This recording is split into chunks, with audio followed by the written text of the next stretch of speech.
about to all be informed and illuminated by our speaker, Amanda Johnson. So let me tell you a little bit about her. Her topic is utilizing AI for your LinkedIn connection and outreach.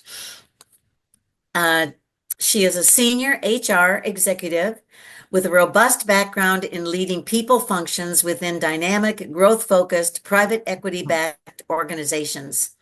Her experience includes dynamic, growth-focused her experience includes serving at Heidrick and Struggles, providing her with a broad perspective across ownership models. She brings a global outlook to her work, having held roles with international scope throughout her career.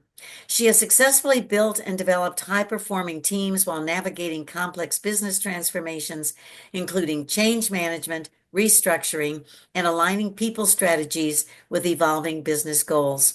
She is particularly passionate about contributing to mid-enterprise growth companies and has a strong interest in returning to a global role. She holds a Master of Science degree in Human Resources from Loyola in Chicago and a Bachelor of Science in Business Administration with a minor in Art History from Drexel University in Philadelphia. While currently based in Houston, in her own search for her next opportunity. So she is one of you. Amanda is fully open to relocation and eager to join organizations that value strategic HR leadership and cultural impact. Let's give a very warm welcome to Amanda Johnson. Oh, and Amanda has said that if you have questions, feel free to put them in the chat, or you can use the hand up function under the reactions.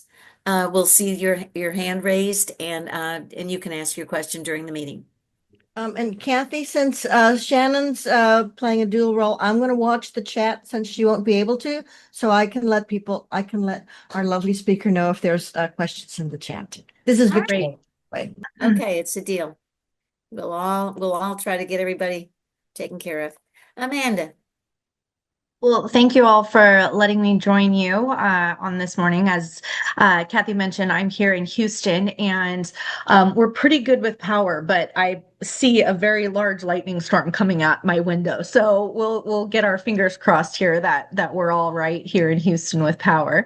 But happy to be with you all today. I do have a presentation which I will get up here in just a moment and share with you all.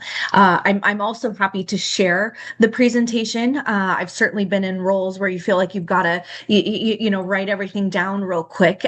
So happy to share the content here with you all. So don't feel that you've got a screenshot and do that as necessary.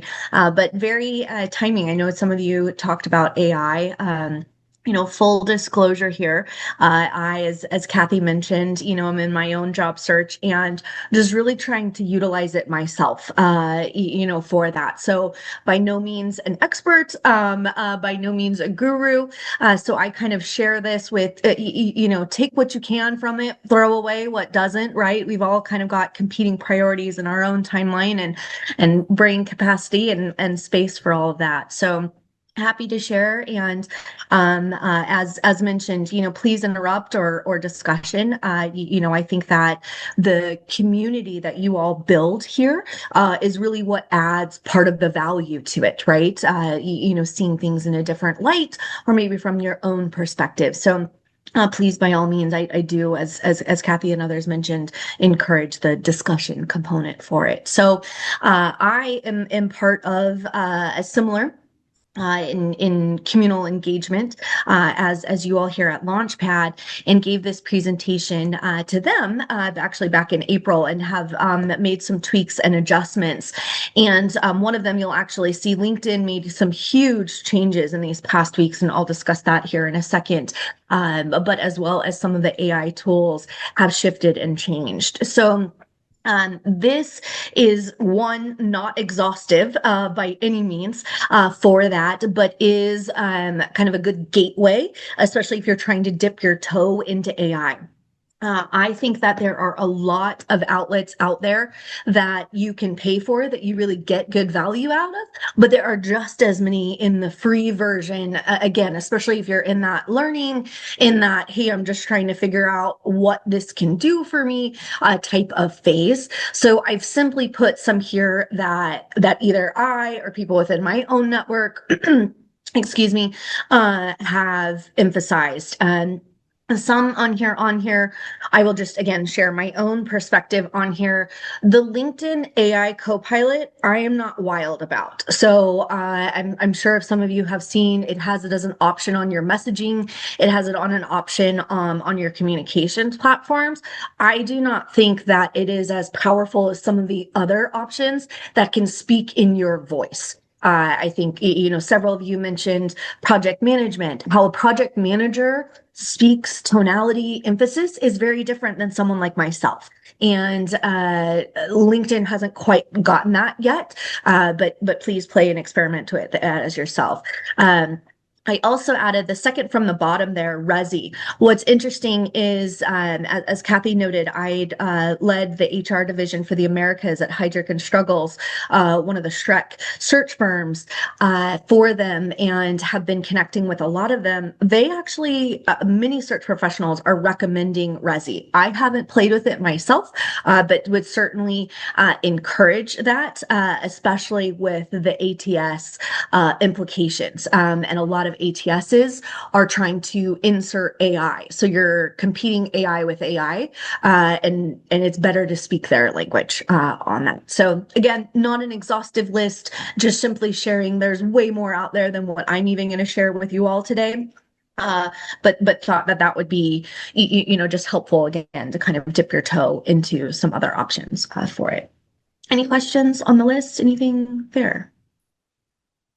Okay.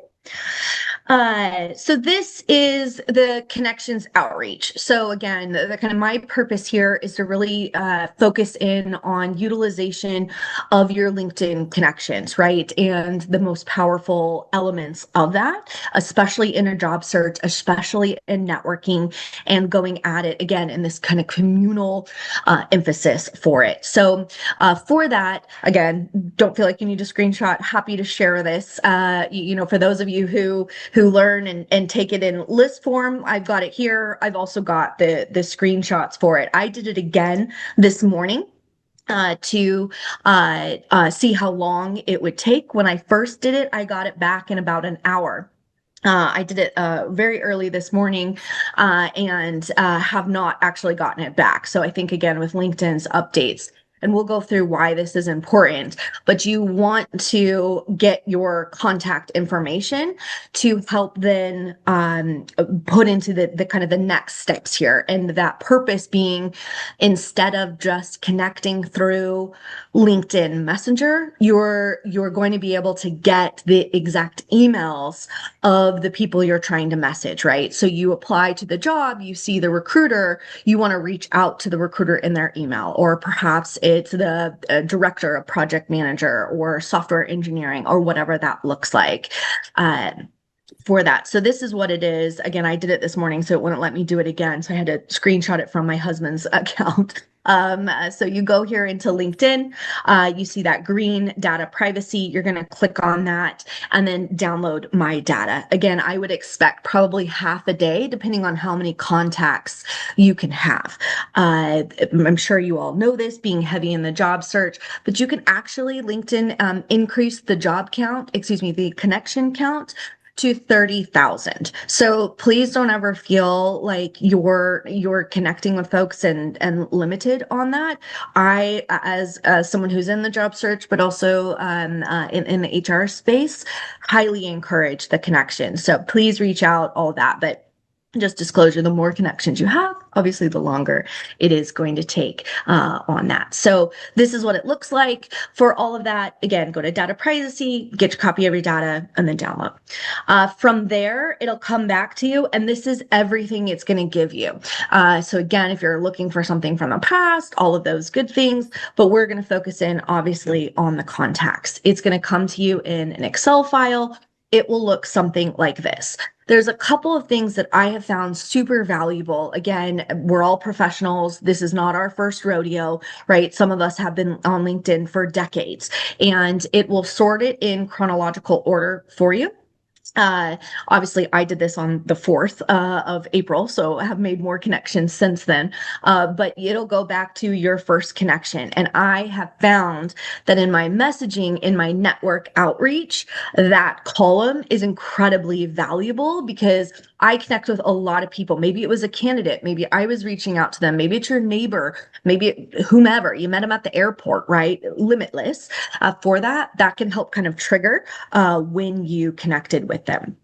So I also wanted to share where that information comes from. So if any of you are, it doesn't sound like it, but recruiters on this call, apologies because you're going to see some duplicate stuff of information you already know. So again, I mentioned LinkedIn made quite a few updates and changes, and I'm sure many of you have seen when you do the job search function, they're testing out a new functionality. I don't particularly care for it myself, but my opinion and mine alone.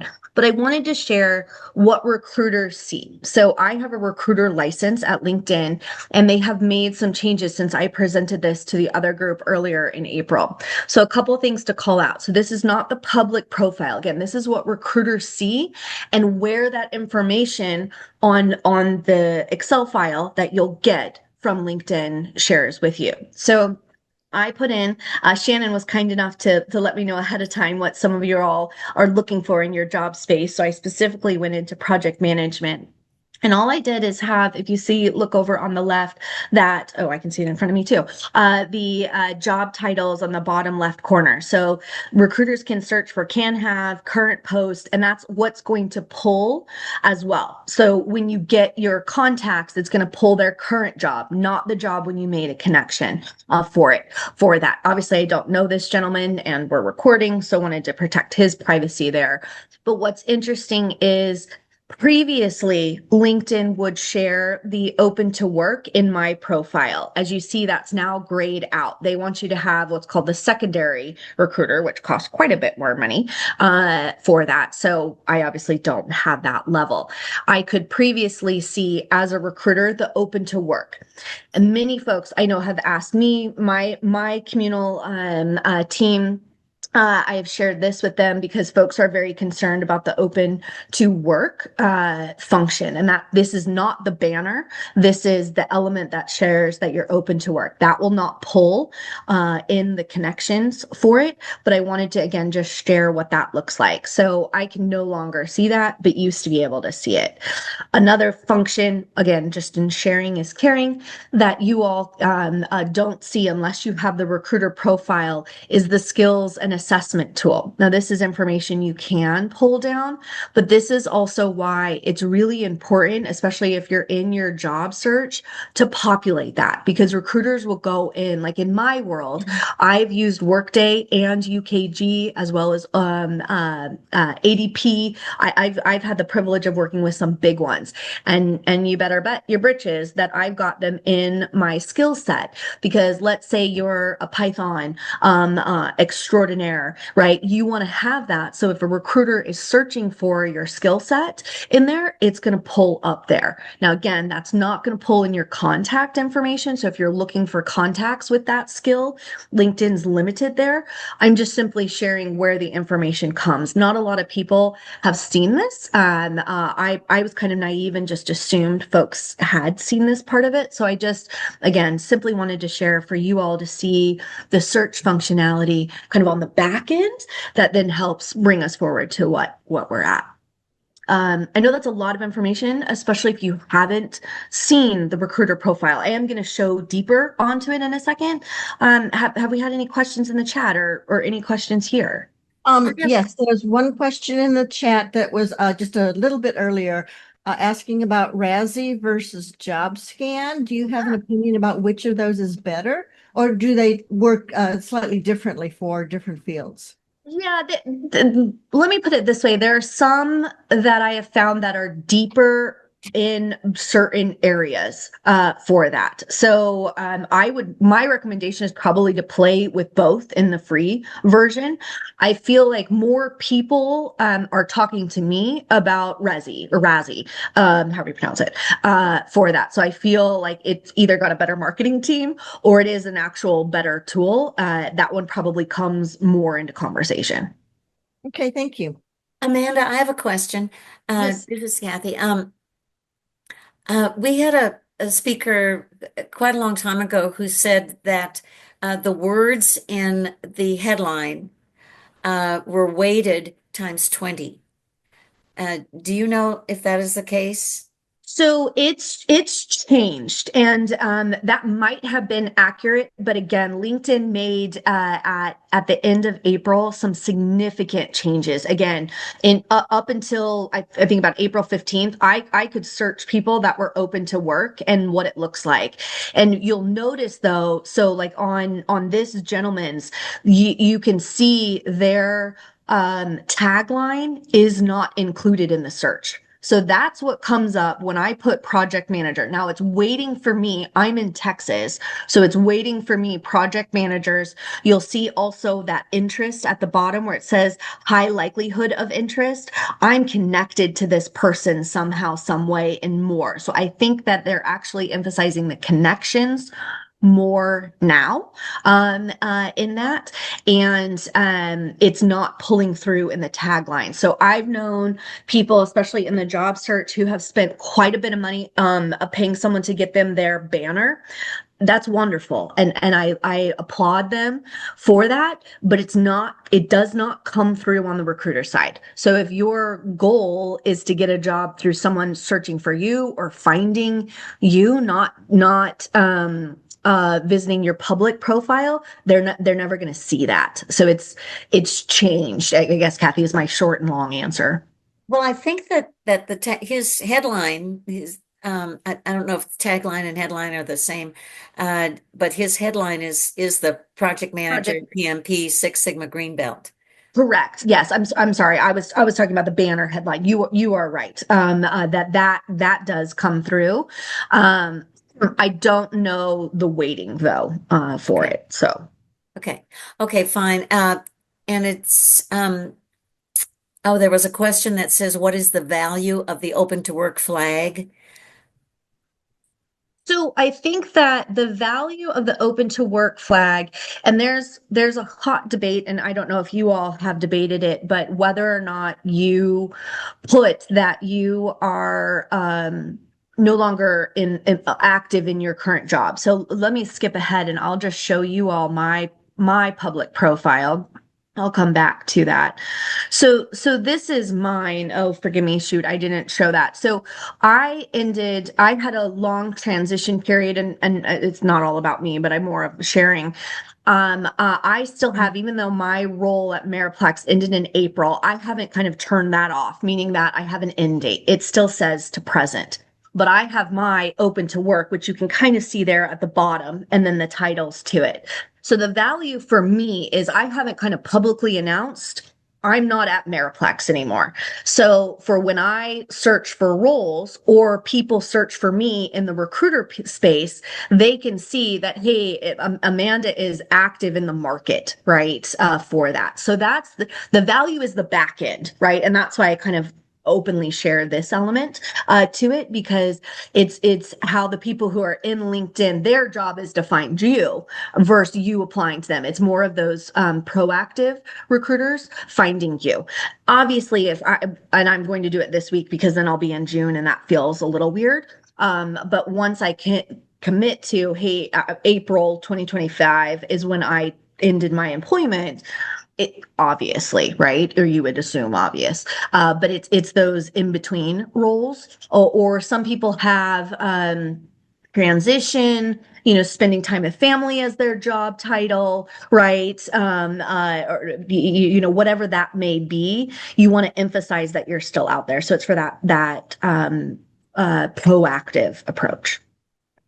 There was one other question, and maybe you answered it, but maybe I didn't understand the response. If someone is no longer employed, how does the recruiter view display that?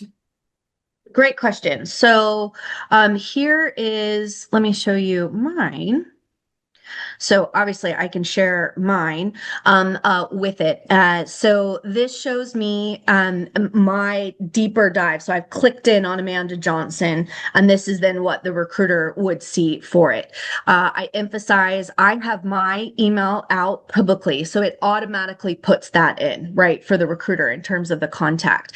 And then down here, I'm happy to share it later, but it will show a version of what the public profile looks like. So it will say that my dates of employment. So it will have the end of the April 2025 for it, and it will look again like what this gentleman he has to present. So it would show it to April 2025.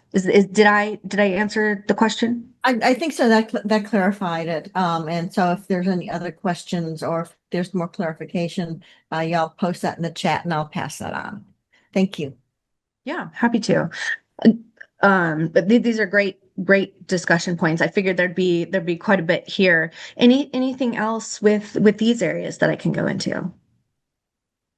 I have a question, if I may, Amanda. Yeah. So earlier you were showing you searching for a project manager, I think anybody with a PMP. And I thought I saw that there were 13 million results. Mhm. Is that really what a recruiter is actually getting? They're getting that many? And how do we stand out as one in 13 million? Yeah, so this search that you see here is exclusively on the title. I have not done or populated anything on these additional searches that you see here on that. So obviously, when I was in the recruiting space or when I helped coach my team, on what to look for, some roles are in office, right? So you're obviously going to put a location in there, right? I've worked at some law firms where they want specific school attendance, right? And so you can populate that down from that.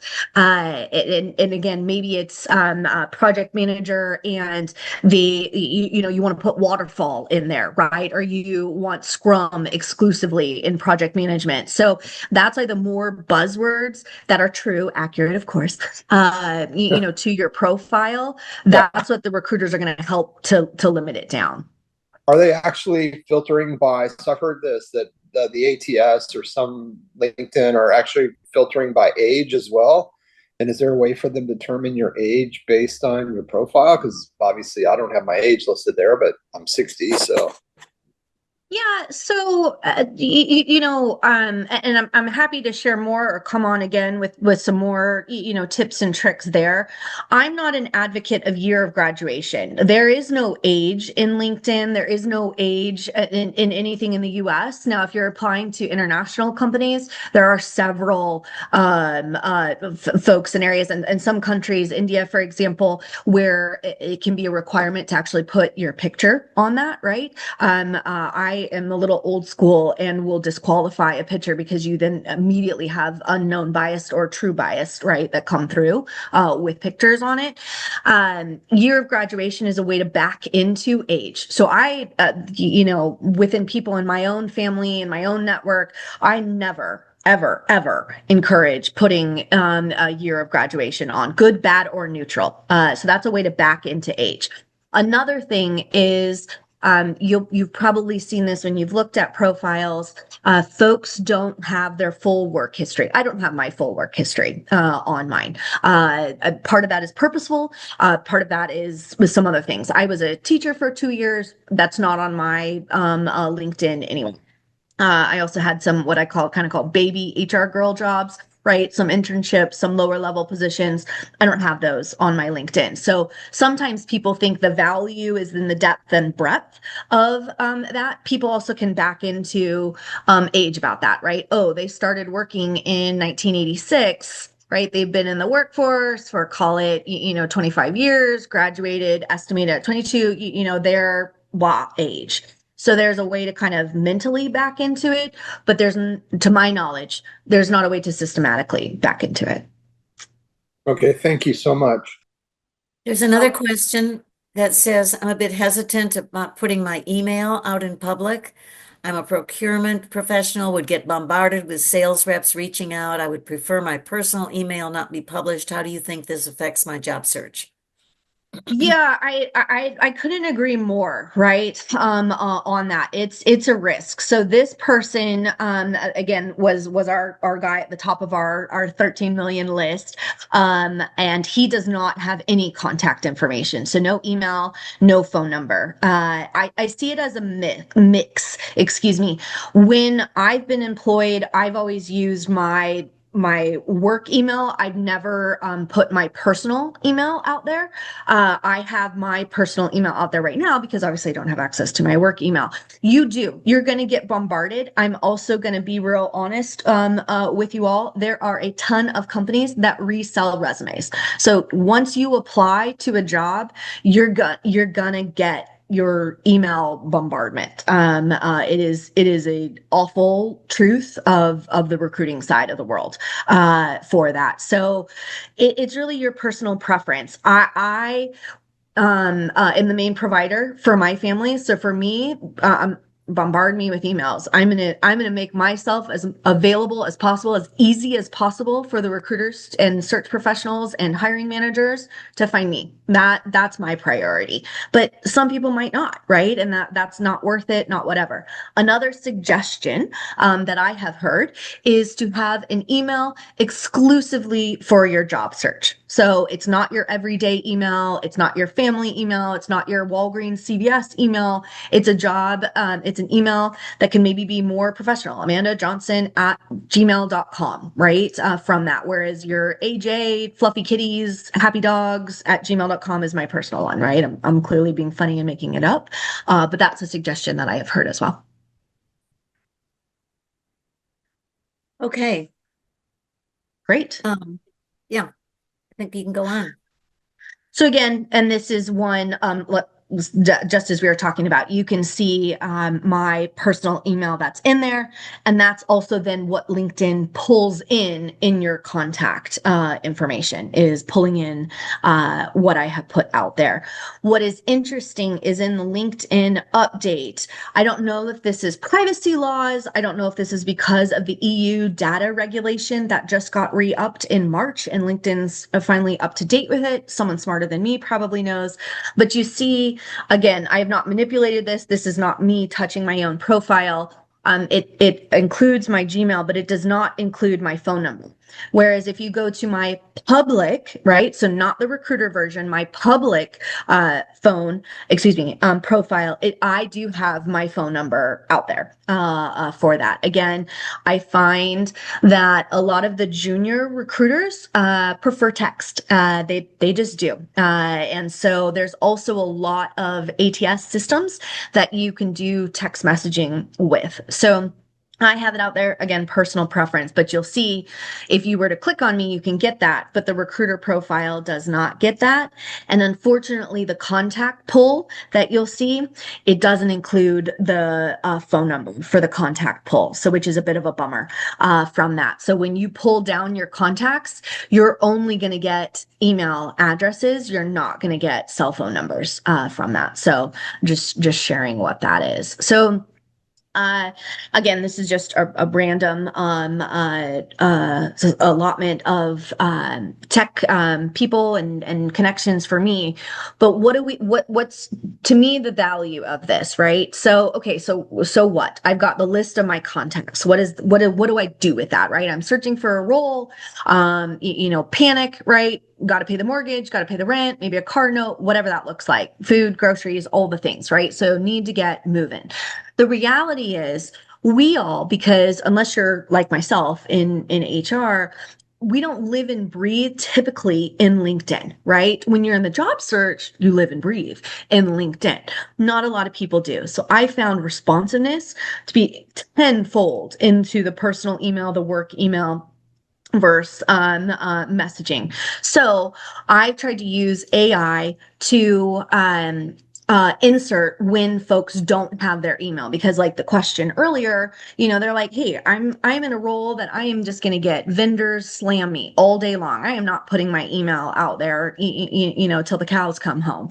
So what I've done is I've asked ChatGPT to help me insert in a bulk fashion the missing emails for it. So this is the prompt that I use. Again, happy to send this. Don't feel like you need to screenshot this, but you can do it right away, immediately for it. And full disclosure, Shannon, I think it actually might have been you who mentioned it to us. There are tools out there that can help you figure out what the emails are. The purpose of this, again, we're in job search mode, bigger, better, faster, right? For that. So this is how to do this in bulk, not individualized. You obviously can go through, but if you're like me and have over 5,000 contacts, I don't have an executive assistant, right, to do that for me. It's me, myself, and I. So working on doing this in bulk. So ChatGPT was wildly successful with this in inserting it for that. As we all know, there's different ways. Some people are last name, first name last, last letter, first thing, acronym, first name, whatever. So LinkedIn was able, ChatGPT was able to then do from the list that I had, pulled in what it thought. Now, it wasn't 100% accurate, but it got me closer to it. I also did it with Co-Pilot and Perplexity. Perplexity, I found, was not as strong as ChatGPT was for it. So, but again, just wanted to share what it did. Perplexity had more of a methodical method to it. As you'll see from the screenshot over to the left, it said, well, this is common. This is what I would assume it to be, right? And then dropped them in, as you see there, over to the right. But in my version of it, ChatGPT was more successful in getting me the emails of my connections for making those outreach conversations. Excuse me, Amanda, not to jump in, but I don't think you're sharing. If you thought you were sharing, I don't see anything on the screen. Does anyone else? We see it. No. No, Yeah, so I've run into this before. At the top of your Zoom, there's going to be something that says meeting, and then there's something that says Amanda Johnson's screen. So there's two tabs. And if you are in the meeting screen, you won't see the slides. But if you are in Johnson's screen, then you will see the slides. This has happened to me several times. Okay, thank you. Great. And Perplexity was not on my list, but I'm again learning and exploring. I find Perplexity to be actually quite helpful on top of ChatGPT. So what Perplexity is some of the folks left ChatGPT. ChatGPT is quite limited unless you have the $200 a month version on social media and public information, whereas Perplexity is built more in AP World, Associated Press. So it has better access to, for example, I was looking at a company, Slice, and they're a little sneaky. Their company is slice.com, but their emails are slicelife.com for that. But Perplexity was able to figure that out because they've got some PR and some other things that are out on some public media sites that say that. info@slicelife.com or whatever it was, and Perplexity was able to find that, whereas ChatGPT was a lost dog. Questions on the email contact? Okay. So what to do with this too, especially some of you had shared, new to the job search. I found when I started my job search, this to be wildly helpful because it can feel overwhelming. It can feel, what's the value of all my connections? Where do I start? What do I do? And so on and so forth. So I asked ChatGPT to help me prioritize, reaching out to my connections. Hey, we connected, time, I'm active in the market. If anything comes across your desk, lovely to have a conversation. Hope you and the kids are well, so on and so forth. So again, asking ChatGPT for that. So once we've prioritized our connections, so you've got that Excel file, you've now got all your emails in there, you're going to say, okay, ChatGPT, I want you to help me figure this out, right? Add a column in there, and it will do that for you. The free version will do this for you. Add a column in there and prioritize it. And so this is where the individuality for you all will really shine. I spent a lot of time on this function, right? For me, as Kathy mentioned in kind of my intro, I'm very interested in growth organizations and people who are in maybe a change management mode, perhaps just had a change of control event, right? Are in that upward trajectory. I don't really get excitement about maintaining kind of tried and true public enterprise, that type of stuff, but that's me for it. I'm also industry agnostic. Some of you may be like, hey man, I've only ever been in downstream oil and I'm never going to go anywhere else, right? So you want to put that in there. So it did a priority ranking for me so that I could better utilize my time. I don't have a screenshot of it on here, but I also asked ChatGPT to help me if I want to connect with all of my contacts, what's a schedule for me to keep, right? And so I needed to do 80 to 100 connections a week to hit my goals for that. And again, that can be prioritized to you, help that. It's just, again, use it as a resource, a tool for you. I found that Co-Pilot was a better, deeper level of the prioritization. It helped me get deeper into who to contact, who's more likely to respond, what to do with the connection on that. So this is my first go at it, and I wanted to screenshot this because it kind of triggered to me, I need to be deeper here. This is where my time is better spent. And so I asked Co-Pilot to help me do a deeper ranking of where I should spend my time. Right. And so this is exactly what Co-Pilot came up with.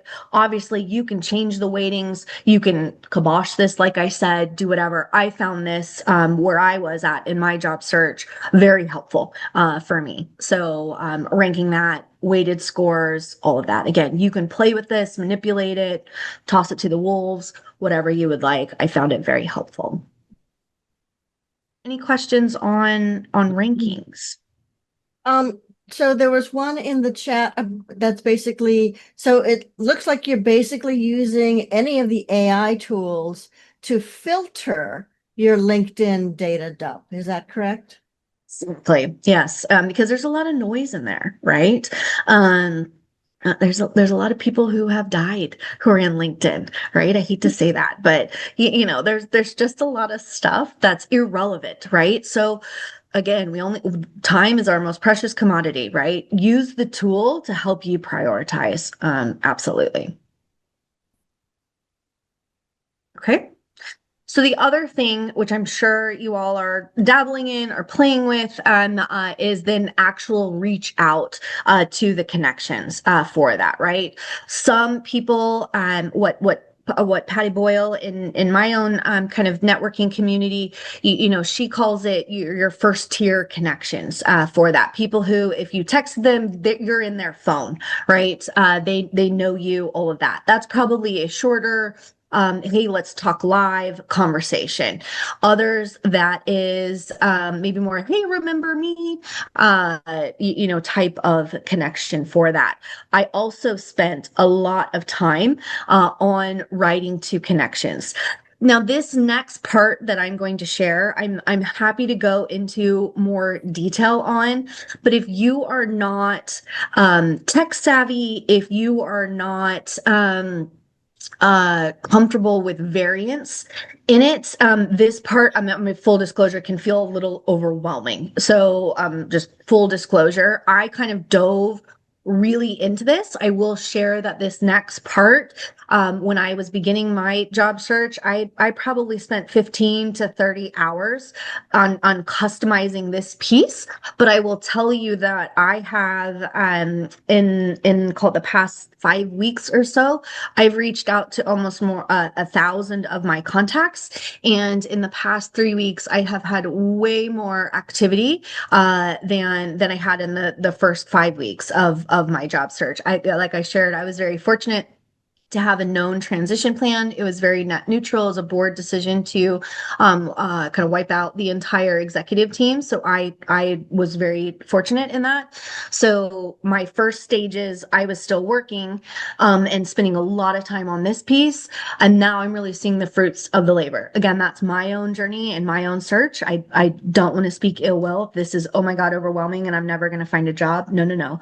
This is just my journey, but it helped me reach more, again, better, stronger, faster for that. It's kind of the name of the game. So I asked Copilot, ChatGPT, and Perplexity to essentially write a blurb that can then be pushed out through a mail merger. So that's the value of you now have the emails, and then you've got a customized communication plan based on when I connected with them. So as you can see, I worked at Heidrick and Struggles from 2014 to 2017. So I had an intro paragraph that was the same for everyone. And then I wrote some if-then statements. If my connection was in this period of time, insert this paragraph and then have this closing paragraph for it. And again, I'm happy to share all of this for you, but this is what ChatGPT shared with me, and then I've got the Copilot, so you can kind of see the difference. You could do it again. A lot of people like Claude right now. If Claude's your one, I think there's Gamut is another one that's real popular right now. Whatever one you're comfortable using, it's going to be more or less a version of this. So all this is a mail merger. For those of us that were doing mail mergers back in the day when they came out, it took me a second, but it came back quite quickly. You're populating mass communications. Again, I want to emphasize you can do this individual. You can do this without AI. What I'm talking about is not rocket science. My goal was to have the tech do the work for me. So that's all I want to emphasize on this. But then, so again, I could write a script for one day, and I could reach out to 100 or so connections. I will tell you that I adjusted my information. And I did put in there, hey, I'm utilizing AI to reach out to you, but I would genuinely like to connect live in person. I don't know if it was, I got better at it. I don't know if it was the genuineness of that. When I inserted that kind of additional tagline, I definitely got more responses for that. Maybe it was people were interested in how I was using AI. Maybe it's luck of the draw. We'll never know for that. So again, customizing the communication, sending it out. I will share that LinkedIn does have some limitations as well as the AI. So I talked about, right, pulling down your connections. LinkedIn is not going to give you your second tier connection nor your third level connection, right? So nor can ChatGPT or Perplexity, Copilot, Claude, any of those go into your profile. You have to give it the information, right? So I've had a lot of people be like, well, what are my second tier connections that I need to connect with? Right now, the limitations of the tool, it can't do that yet for it. So I just want to be very, very clear that this is not, like I said at the beginning in my little disclosure, the be all end all. It's just an element of contribution to your job search. The thing that I'll end on, unless there's any questions here. Okay. The thing that I'll end on is another element that I really encourage all of you to do, even outside of pulling down your connections, prioritizing your connection list, is a personalized ranking of where the heck do I start, right? So one of the I don't want to say easiest because none of it's easy. It's all hard and it's all emotional.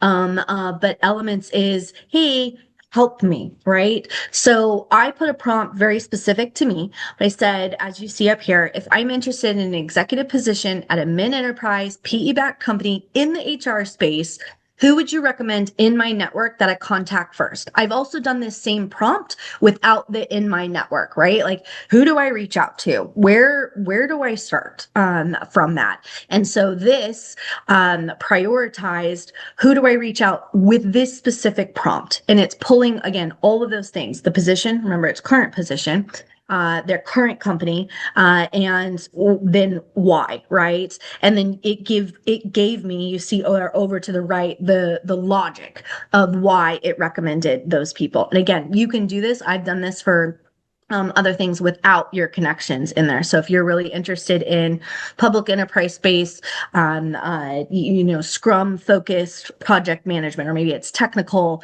or whatever that is, you can absolutely throw that in there and it will give you some pretty decent starting points for it. The other one is what I mentioned before, is kind of helping me create a schedule.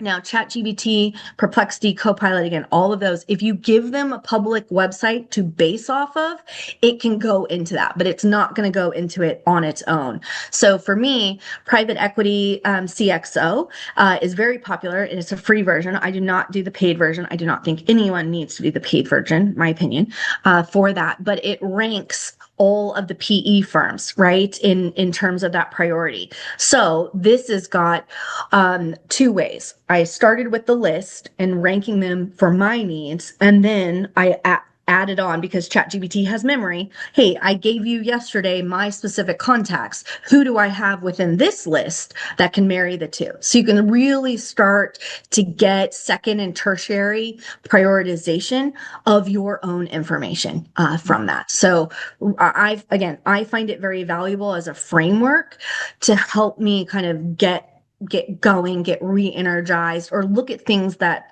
I didn't think to look at, from that. So that's it. I went longer than I thought. So Kathy and Shannon, thank you for giving me the space here, but happy for discussions, happy for to share anything else that I can. Yeah, we've got some questions in chat. So one says, do you have any tips for tweaking the reaching out when you've been unemployed longer, say due to a family health crisis? Again, I think that kind of goes back to, the earlier comment of open to work, for that.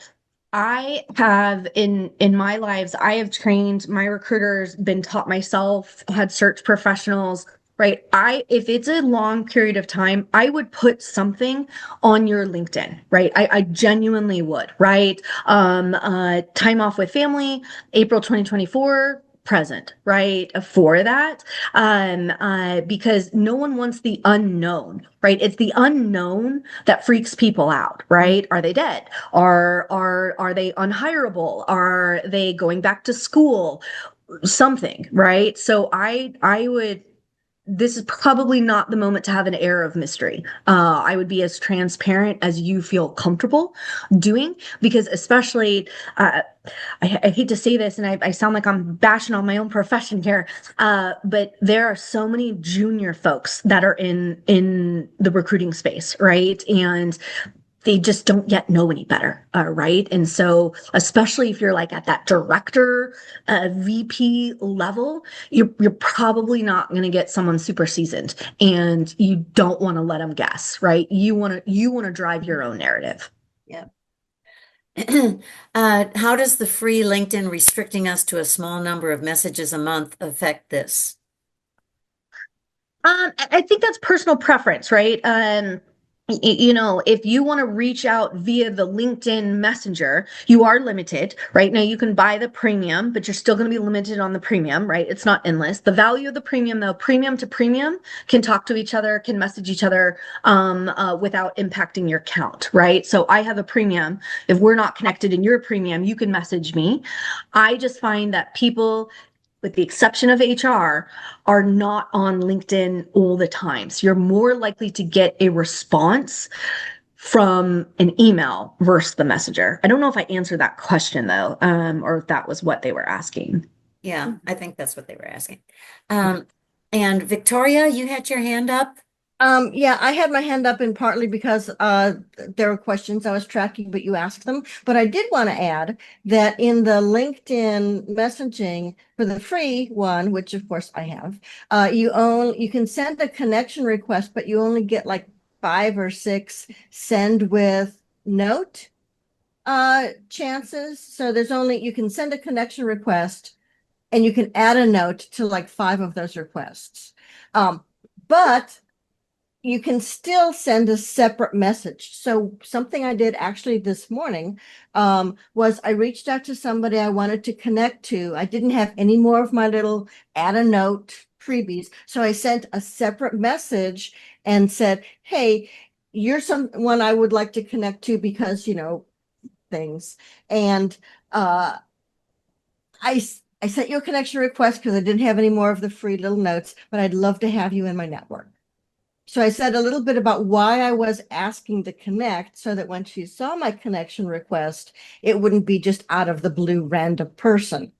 So I found that that is, at least for me, a workaround to that limitation on the connection send with note limitation. Victoria, I applaud that. I also think when you download your data, it's going to download all of your conversations. And someone on here, forgive me, I missed the name. Was kind of back in the job search, right? Those are forever and always connected, right? So I find it very helpful to send someone a message because let's say you need them in 3 years, and you're like, holy heavens, how did I meet this person? What was the connection? Do I even know them? Was I just reaching out, right? That will be then cataloged for you and them to kind of recall that. Hey, we went to the conference together, sat next to each other at lunch, really enjoyed time with you.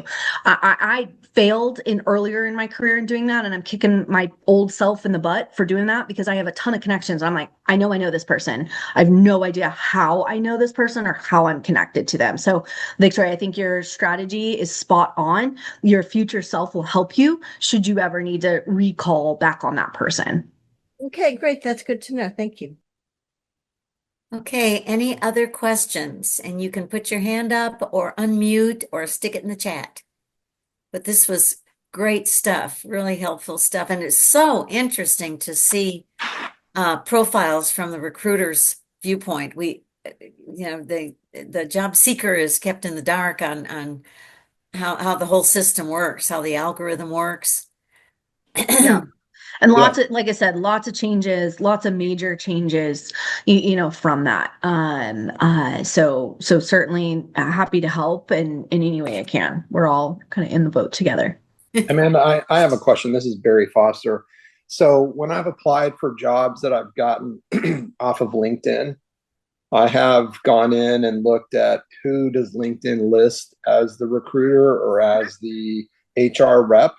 And I found quite often that that person that's listed is actually not the appropriate person for that job opportunity.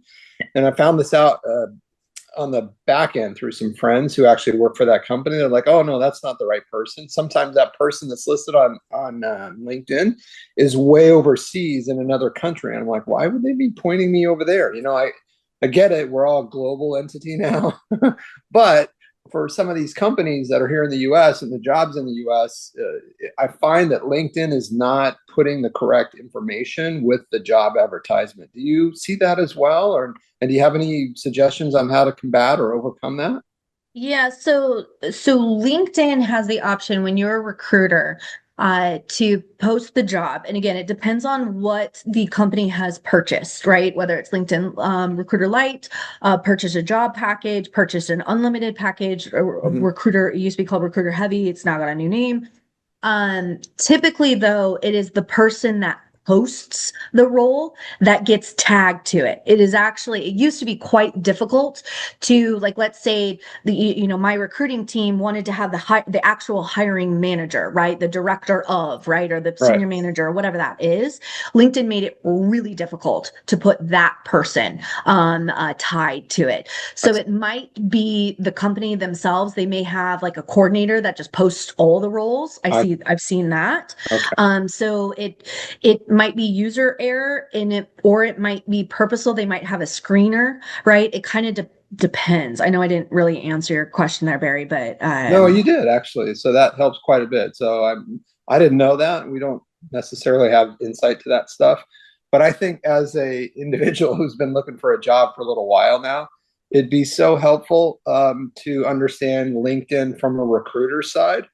Because I've been told by one recruiter who I had interviewed with that the number for me, my phone number that was listed, on the recruiter's side was not even close to my number.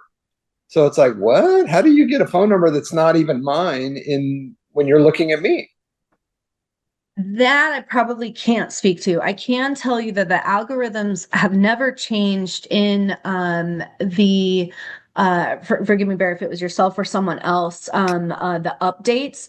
The more you update your profile, the higher up you're going to go. So when I'm looking for jobs, even if you delete a word, put it back in, put it back in. So that could be something that you know, every other Tuesday you go in and you delete let's say you have your phone number in there, Barry, sounds like you do.